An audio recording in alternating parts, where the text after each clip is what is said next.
पुणी थे ओडावासी देखा जाऊँगी आउ एक बड़ निर्वाचन आपण मैंने भावुवे जे साधारण निर्वाचन तो सरी पंचायत निर्वाचन आसवाई आउ समय बाकी अच्छी पुणी थे बड़ निर्वाचन हाँ दर्शक बंधु आसंता एप्रिल मासरे 4 जन राज्यसभा सांसद अवधि सरुची से 4टी सीट पे पुणी थे भोट पड़े तेरे 4टी सीट पे 400 नेता नजर रहा सब बड़ कथा है एबे ठारू अनेक गुड़िए नेता जाई दिल्ली डेरा पकेबा आरंभ कले काहा मुंडरे हाथी सुना कलश पड़िबो आ किए राज्यसभा जीवो याकु ने समस्त भितरे गोटे प्रकार रेस लागि गला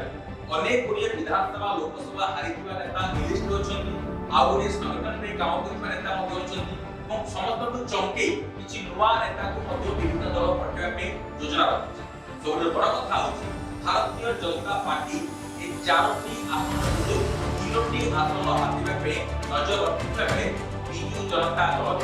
रेस पछरे एप्रिल रे ओडिशा देखिबो आउ एक बड़ निर्वाचन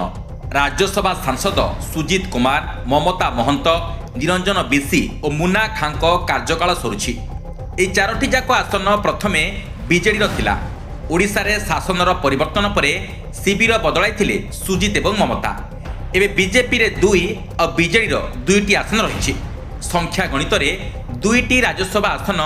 बीजेपी खाता को आ गोटी आसन बीजेडी खाता को जिबाटा थय चतुर्थ आसन पई जहा खेल हिट हेबो सी ही करबो बाजीमात वर्तमान विधानसभा रे बीजेपी विधायकों संख्या रही 79 3 निर्दलीय विधायकों समर्थन मिसाइले बीजेपी रो संख्या हेबो 82 बीजेडी विधायकों संख्या 50 कांग्रेस 14 और सीपीएम रो जणे विधायकों समर्थन रही हिसाब कहूची जेउ राज्यसभा प्रार्थी 31टी भोट पाइबे से ही निर्वाचित हेबे ते बीजेपी पाखरे जेतिकी विधायक प्रार्थी अछंती प्रथम और द्वितीय प्रार्थी बहुत आराम रे जीति जिबे यहा बाद बीजेपी पाखरे आहुरी 20 जन अधिक विधायक अछंती आ गोटिया आसन जितिबा पे बीजेपी को दरकार 11 विधायक सेपरि बीजेडी रो निजर प्रथम प्रार्थी को जितेबा परे आहुरी 19 विधायक रहउछंती जदि बीजेडी द्वितीय प्रार्थी दिए आ 12 जन विधायकों को भोट दरकार पड़िबो सीपीआईएम विधायकों समर्थन मिलवा पर भी आउ 10 विधायक दरकार पड़े एमितिरे किछि भी होई पारे बोली मतामत रखती बुद्धिजीवी सेपटे मनमोहन समीर गोलोक दिलीप एमानकु सरप्राइज मिल पारे नुआ वर्ष आरंभ सह राज्यसभा को नहीं आरंभ होइछि दौड़ बीजेपी रो 2टी जितिबा एक प्रकार निश्चित थिबा बेले बाकी गोटी आसन दखल करने को शासक दल सबु प्रकार रणकौशल आपणाइब सुजित और ममता को दल पुणी राज्यसभा पठाइब ना अन्य क्या बाछिब ताहा तो समय कहब एमितिरे दलर अनेक हेवीवेट राज्यसभा आसन उपरे नजर रखिछंती दलीय सूत्र अनुसार राज्यसभा पई सबुठारु अधिक चर्चा और संभाव्य तालिका रही बीजेपी राज्य सभापति मनमोहन सामलकर ना मनमोहन को राज्यसभा पठाइबा को बीजेपी केंद्रीय नेतृत्व विचार करुवा कहुछि या बाद पूर्वतन राज्य सभापति बसंत पंडा समीर महांती और गोलोक महापात्र ना भी चर्चा को आसी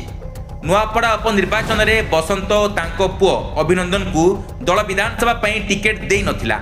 बसंत तांको पुओ को मैनेज करिबारे दलीय नेतृत्व सफल होइतिले तेणु बसंत को राज्यसभा टिकेट मिल पारे बोली गोटे महल में आलोचना होउछि संगठन पई दीर्घ वर्षरु काम करि आसुथिबा समीर गोलोक मध्य राज्यसभा दाबीदार तालिकार अछंती एसबु चर्चा भितर दलर वरिष्ठ नेता दिलीप रायଙ୍କ संभावना को भी एड़ाई दिया जाय न पारे दिलीप प्रार्थी हेले विरोधी दलरु तांकु भितिरिया समर्थन मध्य मिल पारे चर्चा रे नथिबा किछि विशिष्ट व्यक्तित्व किंबा नुआ मुह को राज्यसभा पठाई बीजेपी चकमा मध्य दे पारे पारासूट राजनीति रे कोनोसी केंद्रीय नेता को भी दल ओडिशारू राज्यसभा पठाइबा संभावना को एड़ाई दिया जाय न पारे चर्चा बाद आहुरी माळ नेता राज्यसभा आसन को अने अछंती काले केंद्रीय नेता शुभ दृष्टि रे सेमानक नंबर भी पड़ी जिवो एपटे बीजेडी रे संपृक्त ना देवी मिश्र कहा को भरसिबे नवीन राज्यसभा गणित अनुसार बीजेडी को गोटी आसन मिलवा एक प्रकार सुनिश्चित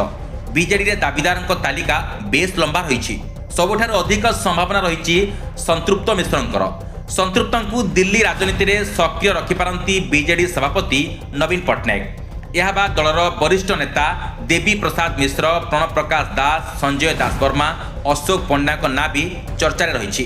ଖାଲି ଆଗଧାଡ଼ିଆ ନୁହେଁ, ଗତ ବିଧାନସଭା ଓ ଲୋକସଭା ନିର୍ବାଚନରେ ପରାଜିତ ହୋଇଥିବା ଅନେକ ନେତା ରାଜ୍ୟସଭା ଯିବାକୁ ଆଶା ବାନ୍ଧିଛନ୍ତି। ଏପରିକି କିଛି ରିପିଟ୍ ହେବାକୁ ବି ଆଶା ରଖିଛନ୍ତି। ରାଜନୀତି ମଇଦାନରେ କୌଣସି ନୂଆ ନାଁକୁ ଓହ୍ଲାଇ ନବୀନ ସଭିଙ୍କୁ ଚକିତ ବି କରିପାରନ୍ତି। ତେବେ ଚତୁର୍ଥ ଆସନ ପ୍ରାର୍ଥୀ ଦଳୀୟ ହେବ ନା ଶୂନ୍ୟରୁ ଓହ୍ଲାଇବ, ତାକୁ ନେଇ ଲାଗି ରହିଛି ସସ୍ପେନ୍ସ।